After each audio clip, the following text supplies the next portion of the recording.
Hi hello, എല്ലാവർക്കും പുതിയൊരു വീഡിയോയിലേക്ക് സ്വാഗതം. അപ്പോൾ കഴിഞ്ഞ വീഡിയോ കാണാത്തവരാണ് ഈ വീഡിയോ കാണുന്നതെങ്കിൽ ഒന്ന് പോയി കഴിഞ്ഞ ഒരു വീഡിയോ കണ്ടിട്ട് ഈ വീഡിയോയിലേക്ക് വരിക. അപ്പോൾ ഫസ്റ്റ് പാർട്ട് എന്ന് പറഞ്ഞുകൊണ്ട് ഞാൻ ഇട്ടിട്ടുണ്ടായിരുന്നു മെഷീൻ എംബ്രോയ്ഡറിയുടേത്. അതായത് മെഷീൻ എവിടെ നിന്നാണ് വാങ്ങിയതെന്നും ഞാൻ എവിടെ നിന്നാണ് പഠിച്ചതെന്നും പിന്നെ ഞാൻ സ്റ്റിച്ച് ചെയ്ത് പഠിച്ച കുറച്ച് റെഫറൻസ് കാണിച്ചിട്ടുണ്ടായിരുന്നു. അപ്പോൾ അത്രയൊക്കെയാണ് ആ വീഡിയോയിലുള്ളത്. അപ്പോൾ സെക്കൻഡ് പാർട്ട് 2 ആയിട്ട് ഞാൻ എടുക്കാൻ ഉദ്ദേശിക്കുന്നത് എന്തെന്ന് വെച്ചാൽ നമ്മുടെ മെഷീനെ പരിചയപ്പെടുത്തിക്കൊണ്ടുള്ള വീഡിയോയും അതിൻ്റെ ലെങ്ത് കൂടിയില്ലെങ്കിൽ നമുക്ക് എന്താണ് ഫസ്റ്റത്തെ സ്റ്റിച്ചും കൂടെ ഒന്ന് പരിചയപ്പെടാം. ആദ്യം നമുക്ക് മെഷീനെ പറ്റി പരിചയപ്പെട്ടതിന് ശേഷം ജസ്റ്റ് 1-2 സ്റ്റിച്ച് ആദ്യം നമുക്ക് തുടങ്ങാം. ഇതിൻ്റെ ലെങ്ത് എങ്ങനെയാണെന്ന് നോക്കിയിട്ട് ഞാനത് ഇതിൻ്റെ കൂടെ ആഡ് ചെയ്യണോ അല്ലെങ്കിൽ വേറൊരു പാർട്ട് വീഡിയോ ആയിട്ട് ചെയ്യാം. അപ്പോൾ കുറച്ച് പേരെങ്കിലും ഓൺലൈനായിട്ട് ക്ലാസ് നടക്കുന്നുണ്ടോ എന്നൊക്കെ എൻ്റെ അടുത്ത് നേരിട്ടും അല്ലാതെയും ചോദിച്ചിട്ടുണ്ട്. യൂട്യൂബിലും കമൻസിലും ചോദിച്ചിട്ടുണ്ട്. അപ്പോൾ അവർക്കായിട്ട് പറയാണ്, താല്പര്യമുള്ളവർക്ക് താഴെ കാണുന്ന നമ്പറിൽ വാട്സപ്പ് ചെയ്ത് എങ്ങനെയാണ് അതിൻ്റെ ഡീറ്റെയിൽ എന്നൊക്കെ അന്വേഷിച്ചാൽ മതി. അപ്പോൾ ഞാൻ അതിൽ റിപ്ലൈ തരുന്നതായിരിക്കും. ഇവിടെയാണ് നമ്മുടെ മെഷീൻ്റെ ഫ്ലഗ് കൊടുത്തിരിക്കുന്നത്. അത് നമ്മൾ ആദ്യം ഓൺ ചെയ്തു. ഇനി മെഷീനിലും ഒരു സ്വിച്ച് ഉണ്ട്, അതും കൂടെ നമുക്ക് ഓൺ ആക്കണം. കണ്ടോ, ഇതാണ് ആ സ്വിച്ച്. അത് ഓണാക്കി നമുക്ക് എന്ത് ചെയ്യാം, അടുത്ത് സ്റ്റിച്ച് ചെയ്യാൻ വേണ്ടിയിട്ടിരിക്കാം. അപ്പോൾ ഇതാണ് നമ്മുടെ സിക്സാക് റെനിയോ മെഷീൻ. കണ്ടോ, ഇതാണ് ഇതിൻ്റെ അടിഭാഗത്താണ് എന്ത് ചെയ്യുന്നത്, നമ്മുടെ മോട്ടർ ഘടിപ്പിച്ചിരിക്കുന്നത്. കണ്ടോ, അതിൽ സ്പീഡെല്ലാം അഡ്ജസ്റ്റ് ചെയ്ത് വെച്ചിട്ടുണ്ട്. അത് വാങ്ങിയപ്പോഴേ ഇരിക്കുന്ന രീതിയിൽ തന്നെയാണ് ഇപ്പോഴും ഇരിക്കുന്നത്. ഞാൻ അതിൽ ഒന്നും ചെയ്യാൻ പോയിട്ടില്ല, അതേ ഇതിൽ തന്നെയാണ് ചെയ്യുന്നത്. പിന്നെ മോട്ടറിൻ്റെ ആ വള്ളി ഉണ്ടല്ലോ, മോട്ടർ നമ്മുടെ ആ വീലുമായിട്ട് ഘടിപ്പിച്ചിരിക്കുന്ന വള്ളി ഇടയ്ക്കിടയ്ക്ക് പൊട്ടാറുണ്ട്. ഞാൻ മുമ്പേ ഈ സിക്സാക് മെഷീൻ എൻ്റെ കയ്യിലിരിക്കുന്നത് സിക്സാക് റെനിയോ മെഷീനാണ്. അപ്പോൾ ഈ മെഷീനെ കുറിച്ചുള്ള അപ്ഡേറ്റ് ഞാൻ നേരത്തെ ഇട്ടിട്ടുണ്ട്. അപ്പോൾ കാണാത്തവരുണ്ടെങ്കിൽ ആ വീഡിയോസ് ഒന്നും കൂടെ പോയി കാണുക. പെഡല് ജസ്റ്റ് ഒന്ന് ആ പെഡലൊന്ന് അമർത്തിയാൽ മതി.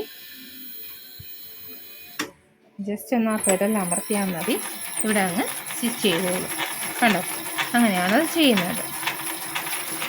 പെഡൽ നിർത്തി അത് സ്റ്റിച്ച് ചെയ്തൊക്കെ നിൽക്കും. കണ്ടോ, ഇതാണ് അതിൻ്റെ ആ ഒരു ഇതെന്ന് പറയുന്നത്. പിന്നെ നമ്മുടെ സാധാ മെഷീൻ പോലെ തന്നെ എന്തുവാണ് നൂല് കൊരുത്ത് ഇടുക. പക്ഷേ ഇവിടെയല്ല, അതിന് വേണ്ടിയിട്ട് സെപ്പറേറ്റ് ഇതാണ്ടോ ഇവിടെ ഒരു ഇത് കൊടുത്തിട്ടുണ്ട്. അപ്പോൾ ഇതിൽ നിന്നാണ് നമ്മൾ നൂല് കൊരുത്ത് ഡയറക്റ്റ് ഇവിടെ എടുക്കുന്നത്.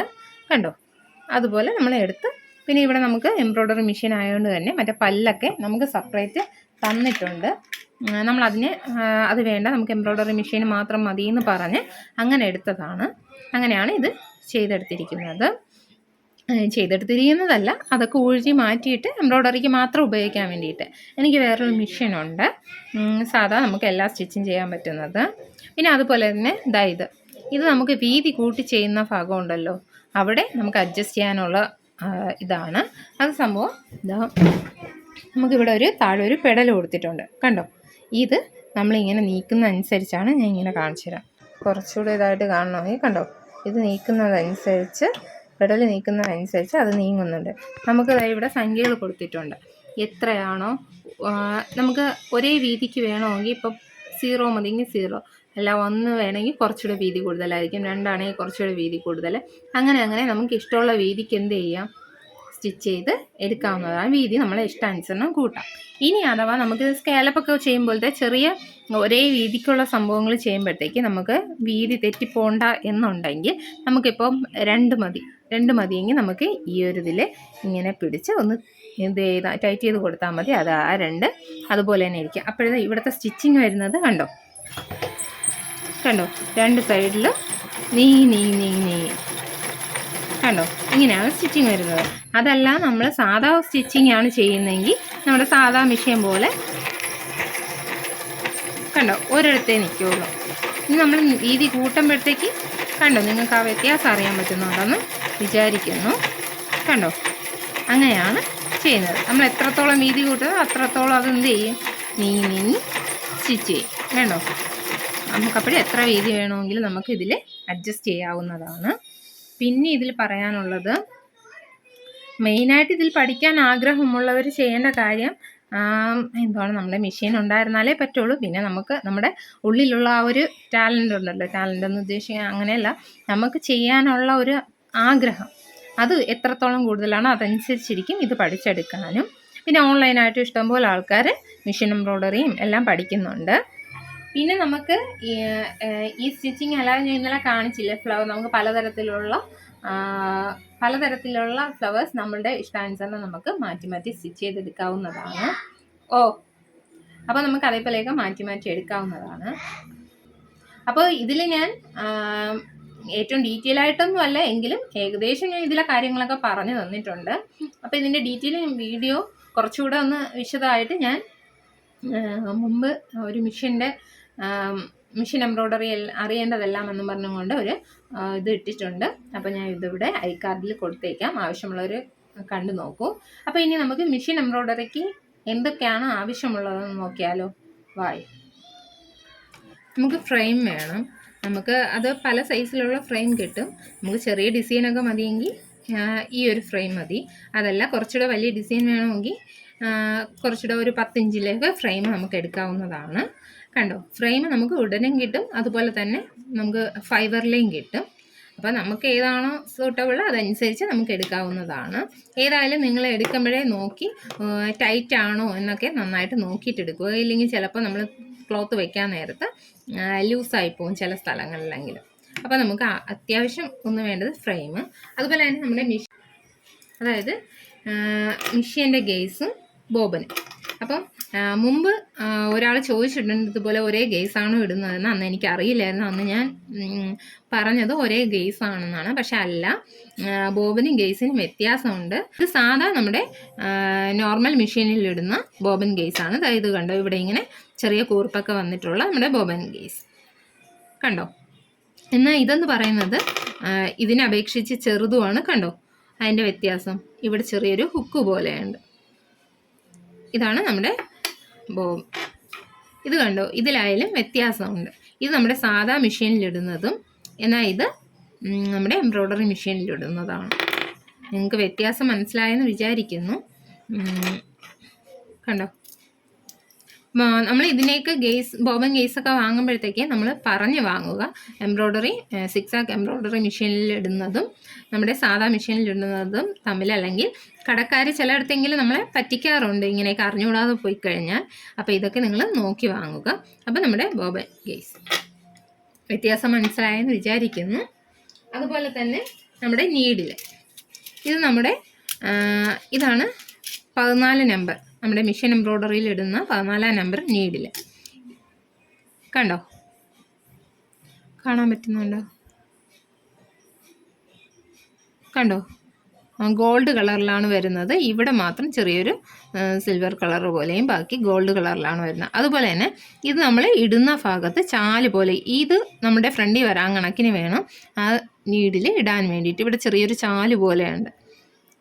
കണ്ടോ, കാണാൻ പറ്റുന്നുണ്ടോ? അങ്ങനെ. അപ്പം ഈ സൂചിയാണ് നമ്മൾ എന്തിനുപയോഗിക്കുന്നത്, നമ്മുടെ മെഷീൻ എംബ്രോയ്ഡറിക്ക് ഉപയോഗിക്കുന്നത്. ഇതാണോ ഇത് നമ്പർ 14. അതുപോലെ തന്നെ നമ്മുടെ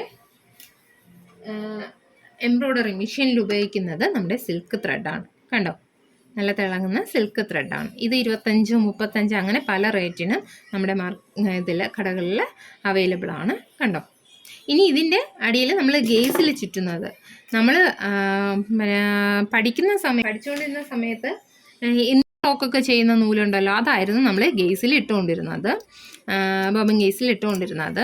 അത് കഴിഞ്ഞ ശേഷം ഞാൻ ഇപ്പോൾ ചെയ്യുന്നത് നമ്മുടെ ആദ്യം തുടക്കം പ്രാക്ടീസ് ചെയ്യുന്നത് നമ്മുടെ ഇതിൻ്റെ തന്നെ നമ്മുടെ സാധാ ത്രെഡ് ഉണ്ടല്ലോ, മെഷീൻ എംബ്രോയ്ഡറിയുടെ ഇതേ കളറിലെ ത്രെഡ് ആയിരുന്നു ചെയ്തുകൊണ്ടിരുന്നത്. ഇപ്പോൾ ഞാൻ ചെയ്യുന്നത് നമ്മുടെ ഈ ത്രെഡ് തന്നെയാണ് ഇതിലും ഉപയോഗിക്കുന്നത്.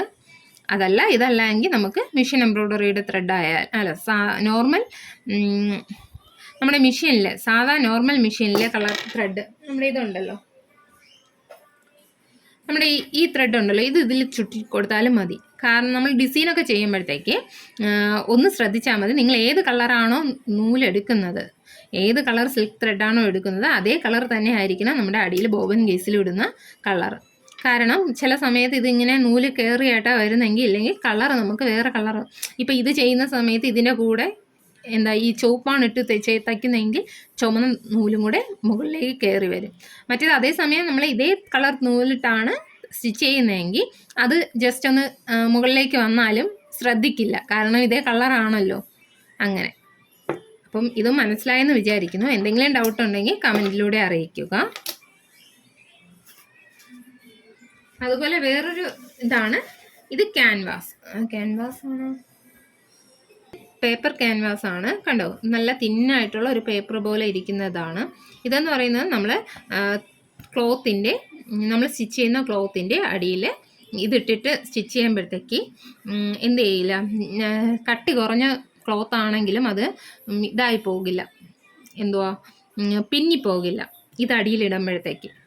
ഇത് ജസ്റ്റ് കട്ടി കുറഞ്ഞാൽ നമുക്ക് ജസ്റ്റ് കൈ കൊണ്ട് കീറി എടുക്കാവുന്ന പേപ്പറാണ്. ഇതില്ലെങ്കിൽ ജസ്റ്റ് നമ്മുടെ ന്യൂസ് പേപ്പർ എടുത്താലും മതി. ആദ്യം ഞാൻ പഠിക്കുന്ന സമയത്ത് ഞാൻ ന്യൂസ് പേപ്പർ ആയിരുന്നു അതിൻ്റെ അടിയിൽ ഇടുന്നത്. അത് കഴിഞ്ഞ് ഇപ്പം എവിടെയെങ്കിലും വർക്ക് ചെയ്ത് കൊടുക്കുമ്പോഴത്തേക്ക് ഇതാണ് ഉപയോഗിക്കുന്നത്. നിങ്ങൾക്ക് ഇവിടെ സ്റ്റിച്ച് ചെയ്ത് കാണിക്കുമ്പോഴും ചില സമയത്ത് ഇതാണ് ഉപയോഗിക്കുന്നത്. ഇത് കണ്ടോ. അതുപോലെ ഇത് ട്രേസിങ് പേപ്പർ ഇതാ കണ്ടോ. ഞാൻ ഇതുപോലെ ബട്ടർ പേപ്പർ ഒന്നും പറയാം. ഇത് തിന്നായിട്ടുള്ള നൈസായിട്ടുള്ള ഒരു പേപ്പറാണ്. നമുക്ക് അടിയിൽ എന്തെങ്കിലും ഡിസൈൻ വെച്ച് കഴിഞ്ഞാൽ, ഇതിപ്പം ഞാൻ പ്രിൻ്റ് എടുത്ത ഒരു ഡിസൈനാണ്. കണ്ടോ, അടിയിൽ വെച്ച് കഴിഞ്ഞാൽ നമുക്ക് നന്നായിട്ട് അത് ട്രേസ് ചെയ്ത് എടുക്കാൻ കഴിയും.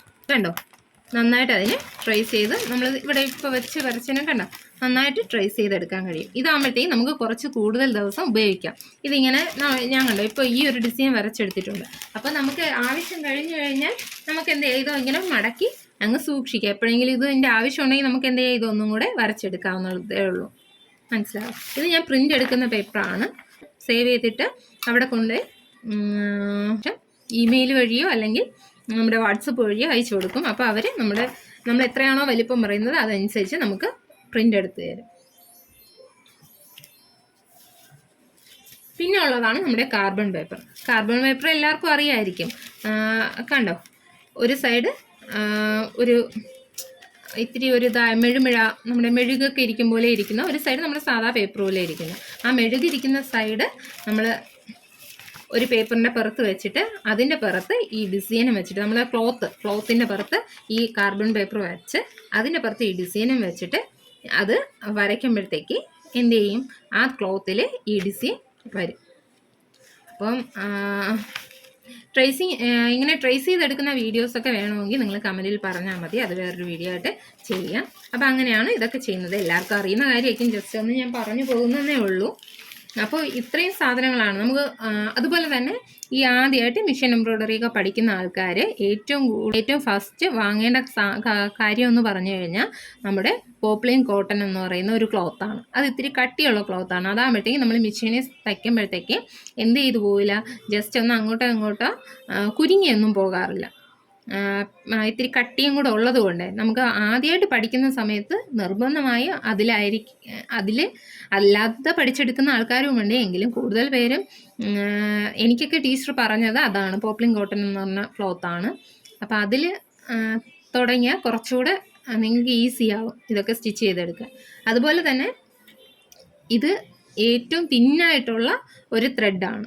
ഏറ്റവും തിന്നെന്ന് പറഞ്ഞാൽ നമ്മൾ ജസ്റ്റ് ഒന്ന് പിടിച്ചാൽ മതി, അതെന്ത് ചെയ്യും, പൊട്ടി വരും. അപ്പോൾ അങ്ങനത്തെ ത്രെഡ് ഇട്ടാണ് നമ്മൾ മെഷീനിൽ സ്റ്റിച്ച് ചെയ്യുന്നത്. ആദ്യം സ്റ്റിച്ച് ചെയ്യുമ്പോഴത്തേക്ക് അത് നന്നായിട്ട് നമ്മളെ പാഠം പഠിപ്പിക്കും. അതായത് പൊട്ടിപ്പോയി അവസാനം നമ്മൾ മെഷീനുമായിട്ടൊക്കെ ഒരു അറ്റാച്ച്മെൻറ്റ് വന്നാലേ എന്ത് ചെയ്യുള്ളൂ, നമുക്ക് സ്റ്റിച്ച് ചെയ്ത് തുടങ്ങാൻ പറ്റുള്ളൂ. അപ്പം ആ ക്ഷമയൊക്കെ ഉള്ളവർ എന്ത് ചെയ്യുക, മെഷീൻ എംബ്രോയ്ഡറിയൊക്കെ പഠിക്കാൻ ഇറങ്ങുക. അപ്പോൾ നമുക്ക് അടുത്തൊരു വീഡിയോയിൽ കാണാം.